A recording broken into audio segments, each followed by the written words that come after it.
بسم اللہ الرحمن الرحیم۔ پاک پروردگار کے بابرکت نام سے شروع کرتا ہوں جو دلوں کے راز خوب جانتا ہے۔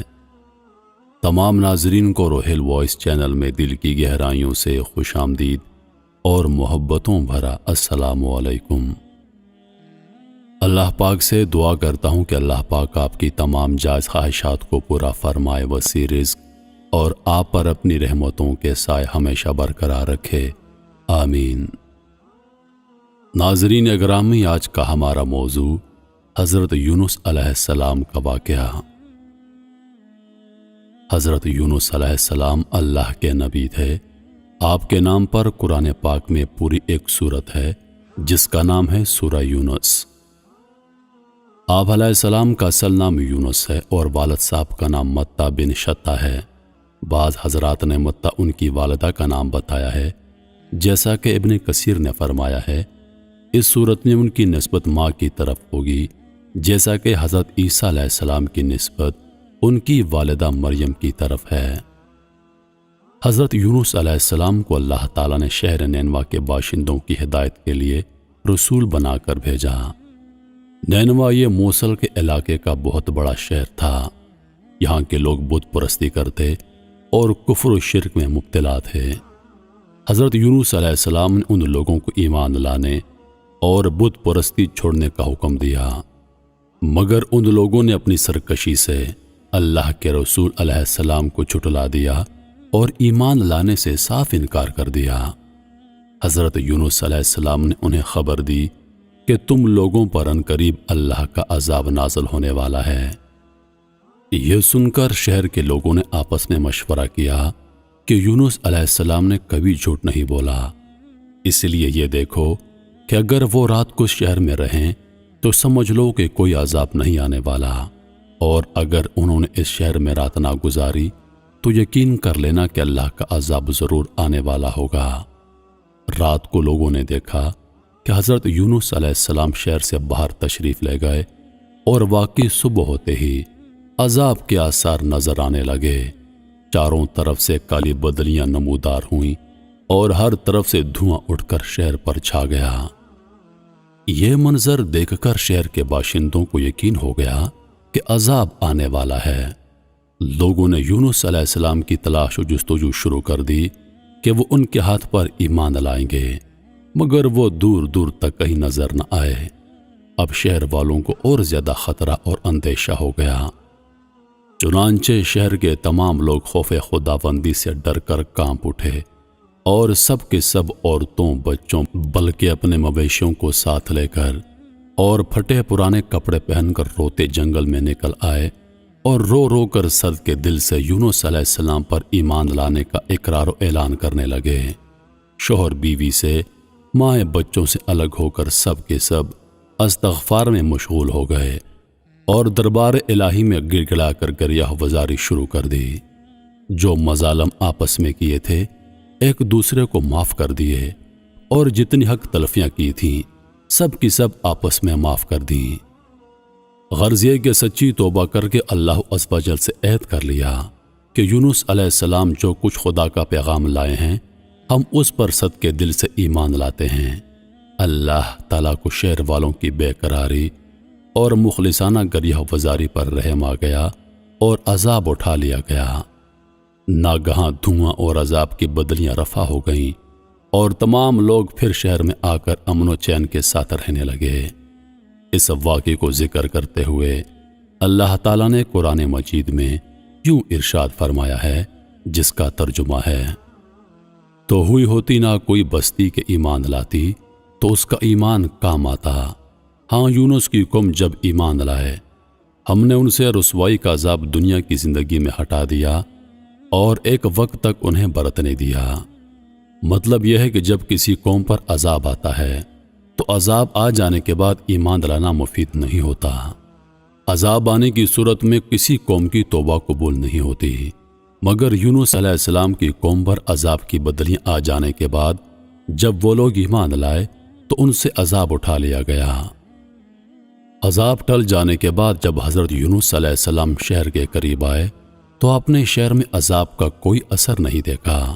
لوگوں نے عرض کیا کہ آپ اپنی قوم میں تشریف لے جائیے۔ آپ نے فرمایا، میں کس طرح اپنی قوم میں جا سکتا ہوں؟ میں تو ان لوگوں کو عذاب کی خبر دے کر شہر سے نکل گیا تھا، مگر عذاب نہیں آیا تو اب وہ لوگ مجھے جھوٹا سمجھ کر مجھ کو قتل کر دیں گے، کیونکہ ان لوگوں کی روایت تھی کہ جو کوئی جھوٹی گواہی دیتا یا جو کوئی جھوٹی بات کہتا اور اگر وہ سچ ثابت نہ ہوتی تو اس کو قتل کر دیا جاتا۔ آپ علیہ السلام یہ فرما کر اور غصے میں بھر کر شہر سے پلٹ آئے اور ایک کشتی میں سوار ہو گئے۔ کشتی روانہ ہو کر جب سمندر کے بیچ میں پہنچی تو ٹھہر گئی، نہ کشتی آگے بڑھتی اور نہ پیچھے۔ کشتی والوں نے اعلان کر دیا، ہماری کشتی میں کوئی ظالم گناہگار یا بھاگا ہوا غلام سوار ہے۔ یہ کشتی خود بخود رک جاتی ہے۔ ایسے آدمی کو چاہیے کہ وہ خود کو ظاہر کر دے تاکہ اس کی وجہ سے سب پر مصیبت نہ آئے۔ اس پر حضرت یونس علیہ السلام بول اٹھے کہ وہ بھاگا ہوا غلام گناہگار میں ہوں، کیونکہ اپنے شہر سے نکل کر کشتی میں سوار ہونا ایک طبعی خوف کی وجہ سے تھا، اللہ کے حکم سے نہیں تھا، اور اللہ کے حکم کے بغیر یوں چلے آنے کو یونس علیہ السلام کی پیغمبرانہ شان نے ایک گناہ قرار دیا کہ پیغمبر کی کوئی نقل و حرکت اللہ کے حکم کے بغیر نہیں ہوتی۔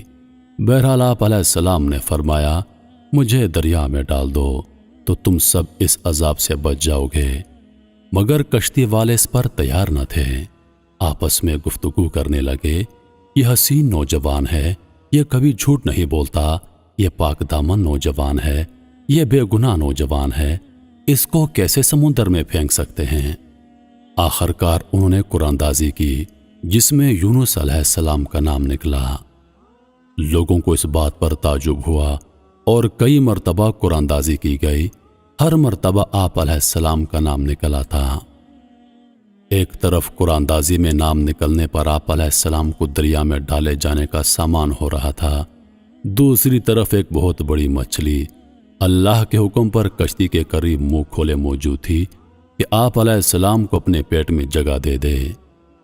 آخر کار کشتی والوں نے آپ علیہ السلام کو اٹھا کر پانی میں پھینک دیا اور اسی دوران ایک بہت بڑی مچھلی نے آپ علیہ السلام کو نگل لیا۔ آپ علیہ السلام 40 روز تک مچھلی کے پیٹ میں قید رہے، مگر اس حالت میں آپ علیہ السلام نے یہ آیت کریمہ کی تلاوت کی، لا الہ الا انت سبحانک انی کنت من الظالمین۔ آپ علیہ السلام 40 روز تک مچھلی کے پیٹ میں ان آیات کی تلاوت کرتے رہے۔ اس کی برکت سے اللہ تعالیٰ نے آپ علیہ السلام کو اس اندھیری کوٹھڑی سے نجات دی اور مچھلی نے کنارے پر آ کر آپ کو اگل دیا۔ مچھلی کے پیٹ کی گرمی سے ان کے بدن پر کوئی بال نہ رہا تھا۔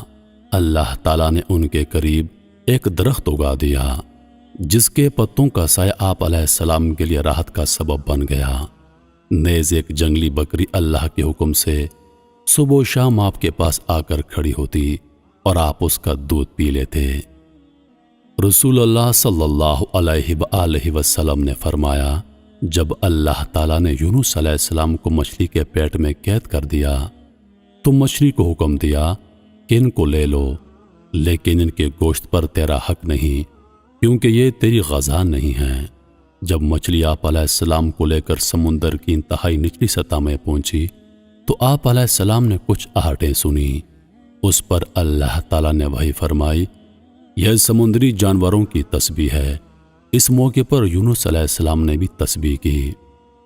جب فرشتوں نے آپ علیہ السلام کی تسبیح سنی تو اللہ کی بارگاہ میں عرض کرنے لگے، اے ہمارے پروردگار، ہم ایک کمزور سی آواز کسی اجنبی سے سن رہے ہیں۔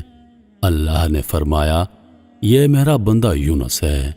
فرشتوں نے عرض کیا، وہ تو نیک بندے ہیں اور ان کی طرف سے ہر رات آپ کے پاس نیک اعمال پہنچتے ہیں۔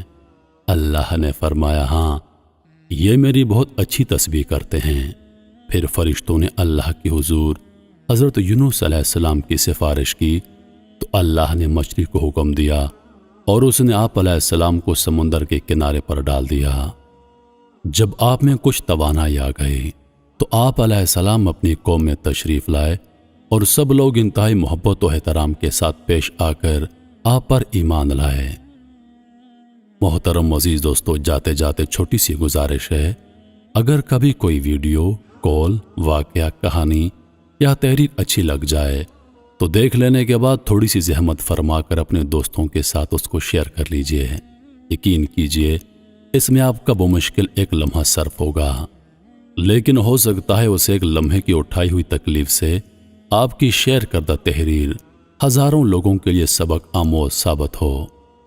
اپنا ڈھیر سارا خیال رکھیے گا اور مجھے اپنی دعاؤں میں یاد رکھیے گا۔ اللہ حافظ۔